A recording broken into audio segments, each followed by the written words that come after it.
AITA for telling my Phil that he's a shit father. So, I, 27F, knew my husband Rowan, 29M, for a while before we even dated. We grew up in the same town and we were good friends through school, so I met a lot of his family when I was a kid.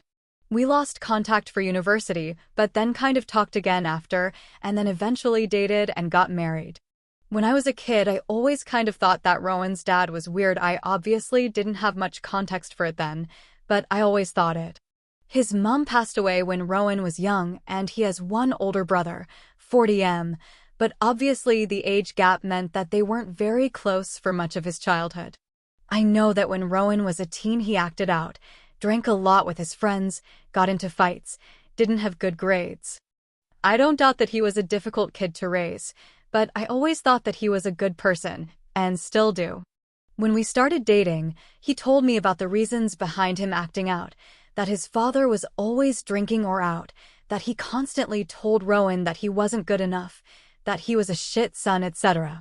Accused him of sneaking out, having unprotected sex, and taking drugs.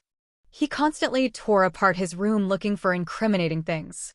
Rowan's changed a lot now and is a genuinely down-to-earth guy that would help anyone that asked. He and his father don't really speak anymore.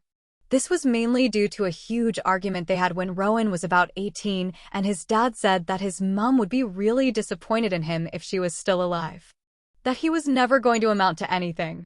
Rowan told me after that he packed his bags, stayed with a friend for a while, and hasn't really spoken to his dad ever again. Rowan and I went back to our hometown this weekend to see my parents, and me and my mom went out to a bar to catch up.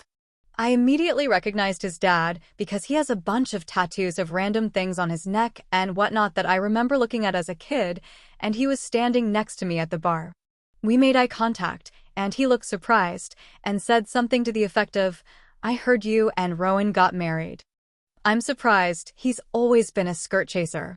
Thank God he doesn't speak to me anymore. I repeated the sentiment that I was glad they didn't speak anymore, but added that it was because he'd been a shit father. He got very defensive, saying that Rowan had been difficult to raise and whatnot, and I just turned around and left to go and sit back down with my mom. I kind of pity him, but I wish I'd just not even spoken to him and left it. AITA? What do you think? Was OP the asshole? Comment down below.